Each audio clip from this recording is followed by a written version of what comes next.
Have you ever considered how your parents or your grandparents viewed finances? That's exactly what we're going to be looking at in today's video, is looking at past generations and things that they did very well when it came to finances. And let me know in the comments, guys, what you did or what you've seen your parents do when it comes to finances. So starting with our first one, saving before they spend. Now, this is kind of something that faded off and really disappeared in the 90s when credit card debt and really financing became such a popular, really topic and such a popular way to buy things. Traditionally, when we look at our parents' generation, if you wanted something, you saved for it, and that was it. If you wanted to go out, if you had plans, if you were going on vacation, you would save the money and then actually purchase the item or do whatever event, whatever you were saving for. And that meant that when you did it that way, you stayed out of the debt cycle. You didn't have to pay, $5,000 for a trip. It would be a cost of $5,000. It wouldn't be the $5,000 plus the 3 to 5 years that you're financing that, paying $7,000, $8,000, saving you probably hundreds of thousands. And even when you start looking back at previous generations, looking at cars, looking at homes, new appliances, they were paid with cash or financed for a very, very short term. Even when they started doing mortgages, the maximum mortgage term was 2 years. That's right, you could only finance a house for a total of 2 years,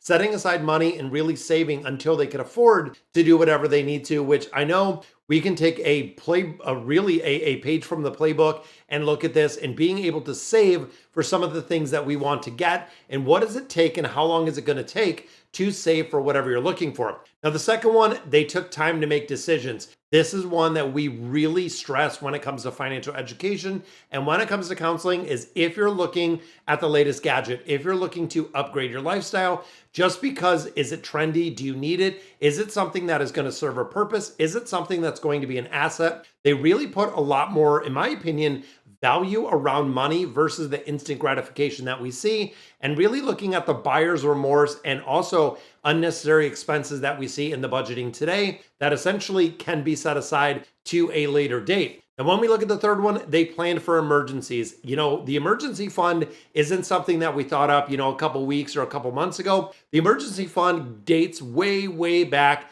to when people would actually save money for emergencies. They understood that life was going to throw a curveball. There is going to be a point, and I can guarantee you, even today, if you're not financially prepared and with an emergency fund, a financial difficulty, a hardship, a job loss, anything can really set you back and it can derail your finances in the entirety. Being in the financial institutions for almost 17 years now, I have seen where people don't have $500 to $1,000 for an unexpected emergency. All of a sudden, an unexpected emergency happens. They're looking at expensive loans, doing short-term lending, looking at cash advance places, or just throwing it all on the credit card, which we know has a very, very big interest rate. And number 4, they bought only what they could afford. This sounds super simple, but guess what people do not do? Living with inside of their means. The golden rule always said, if you can't afford it, don't buy it. Now there was no buy now, pay later like we're seeing today, where if you don't have the money today, you can buy it, you can spread it out by 4 payments, 6 payments, 8 payments, 12 payments.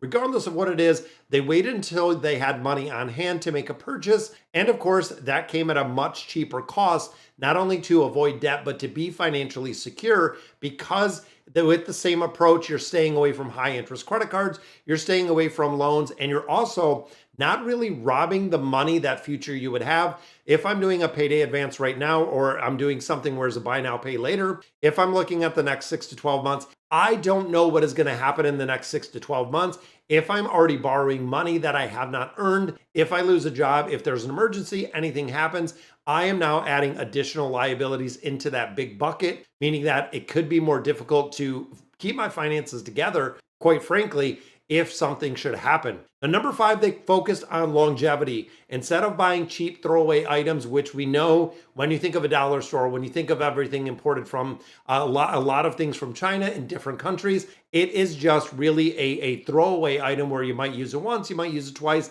and then it is garbage. When we start looking at furniture, clothing, home appliances, most people are willing to spend a little bit more to get a better quality. And that's where my big trigger came in probably about 10 years ago with frugality. When you start thinking of frugal, the cheapest option might not be the best option, but knowing what is the best or highest quality, even though it might be a little bit more expensive, can save you hundreds, if not thousands of dollars when it comes to having to replace those items. Now, number 6, knowing the value of patience. This is kind of crazy. It is, and really, we live in a world where instant gratification is exactly what everyone wants. Past generations didn't chase those instant rewards.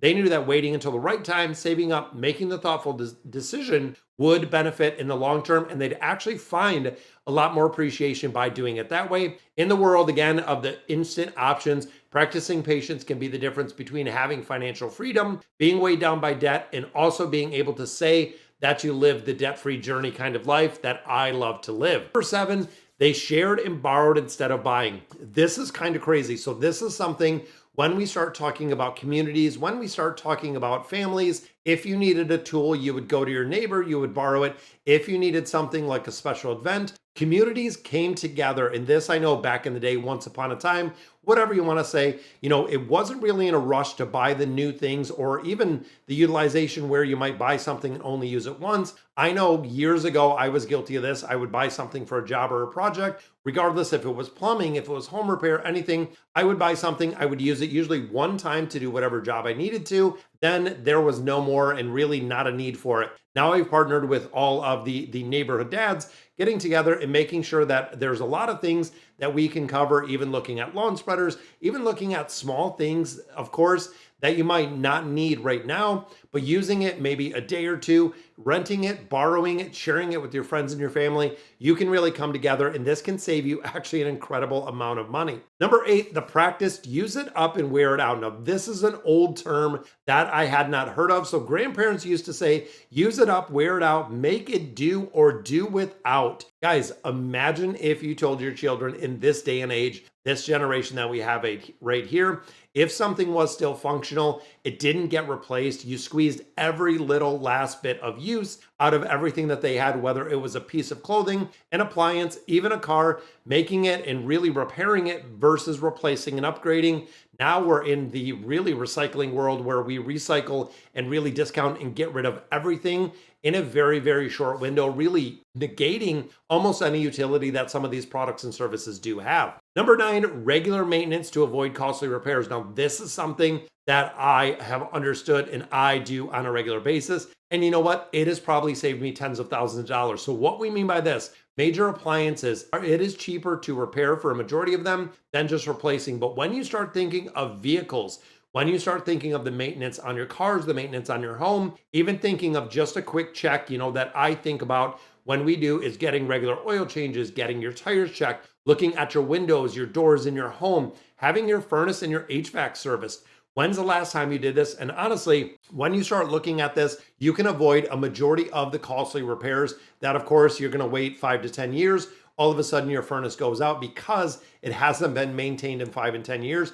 Now you're hit with sticker shock with a major, big price tag to replace that unit, where if you just spent a couple $100 every single year, might have lasted 5 or 10 years longer. And of course, when it's time to upgrade, you can upgrade it. You can go ahead and do that because you have been budgeting and really maintaining it properly. By budgeting, you can save for a home. If you're a homeowner, guys, it has to be built in the budget. $50 a month, $100 a month, whatever it's going to be. There are going to be repairs that are coming in your home, whether it's a furnace, an HVAC, windows, roof. There are so many things as a homeowner that people do not set aside in budget. Then, of course, when the big price tag comes in, they come in to borrow $20,000 to do home repairs.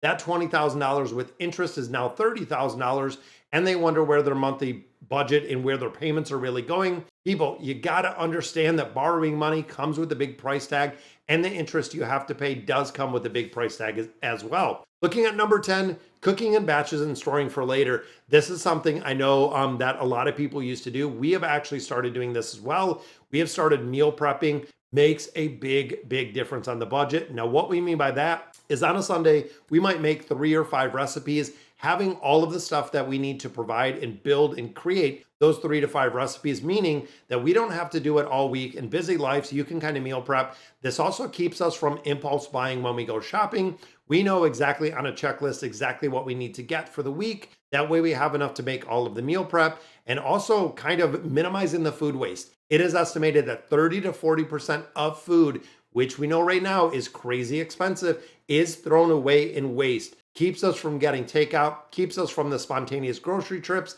where we do need or forgot some items or the impulse buying which of course is super expensive. And number 11, choosing quality over quantity. This, of course, is something, like I said earlier, when it comes to the frugality that has been built in me, and I'm building it right into my kids. Rather than filling a home with cheap, trendy items that are just dollar store garbage, past generations invested in a few well-made things that actually had value that could be passed down and really utilized and used over decades. This includes furniture, clothing. Investing in quality over quantity is frugality. Again, a lot of people think when you really say the word frugal, and when you think of frugal, a lot of people think of cheap. But it is not so much being cheap. It is about items that have quality that you don't have to repair or replace on a regular basis. This can save you thousands of dollars. And we've talked about it before. When it even comes to a basic wardrobe, getting all of your basics covered with high quality items might be a little bit more expensive up front, but in the long term, it is going to save you a lot of money. Number 12, don't outsource what you could do yourself. With technology, with YouTube, and of course, if you like the content I'm putting out, please subscribe to the channel. But when it comes to YouTube and when it comes to DIY, doing it yourself, everyday tasks are super easy because I don't know anything. And personally, if you have found anything, I have not seen anything that I cannot find a YouTube video on, literally from the basics of changing a light bulb to the complex of replacing my Bowflex or repairing my Bowflex in the basement, which I did successfully. Thank you for the YouTube videos out there. Even honestly, making gifts, making decorations, homemade things.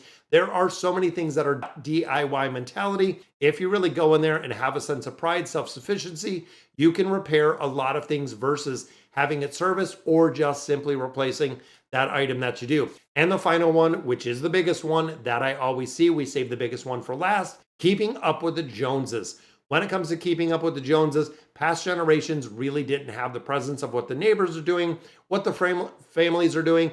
This is, of course, coming with the big rise on social media. Focus on really financial goals and knowing what their household looks like instead of comparing it to others.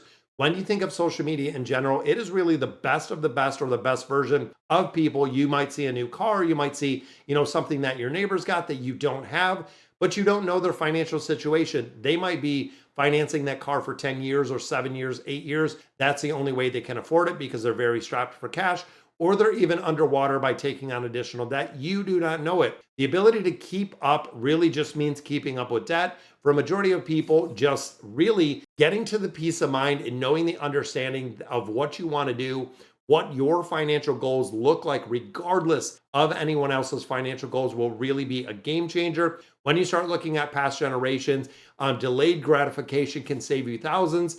Slowing down, making more intentional and better decisions, focusing on what truly matters, regardless again of what other people do because you don't know their financial situations. All right, guys, so those are some things that past generations did incredibly well that you could go ahead and apply to your life, saving you thousands of dollars. But let me know in the comments what you guys think, and I'll catch you in the next video.